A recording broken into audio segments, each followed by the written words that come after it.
بنكمل معاكم يا شباب سلسلة الفيديوهات اللي هي الحاجات الطبيعية اللي احنا هنقدمها للحمام وباقي الطيور.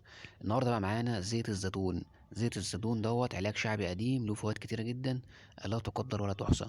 غير ان هو كمان مذكور بالقرآن الكريم. زيت الزيتون غني جدا بالدهون الصحية، وفيه اوميجا 3 واوميجا 6.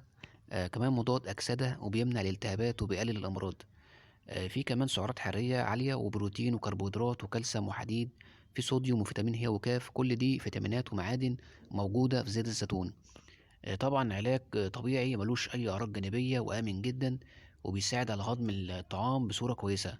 زيت الزيتون كمان علاج فعال لمرض الإمساك عند الحمام والطيور، وبيعتبر مضاد حيوي طبيعي وفعال جدا.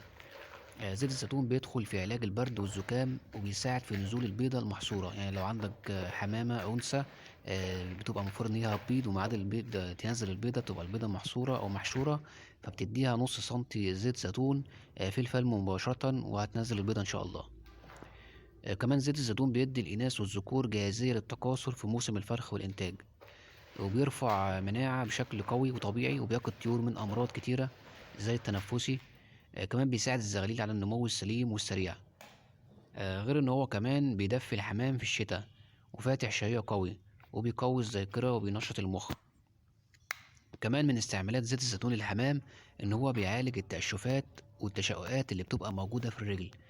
بناخد زيت زيتون وبندهن في الرجل اللي هي فيها تشققات.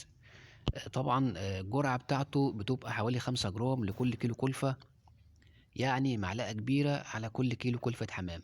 وبتبتدي إن أنت تخلطه كويس جدا، وبيمتزج مع الكلفة، وتديه للحمام، والحمام إن شاء الله هتلاقيه بياكله على طول كويس جدا، وهيتعود عليه.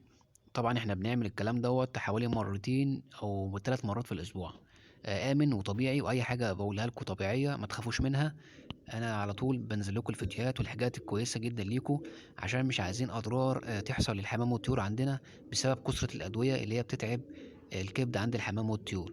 فالحاجات الطبيعية استعملها على طول. الحاجات الطبيعية موجودة كتير جدا، وليها فوائد كتيرة جدا وفيتامينات وكالسيوم طبيعي، وهيدي صحة وهيدي اللي انت عايزه زي الأدوية وأحسن كمان. فاستعمل الحاجات الطبيعية زي زيت الزيتون، وربنا يبارك ويوفق الجميع. متنسوش بقى تدعمونا بلايك للفيديو.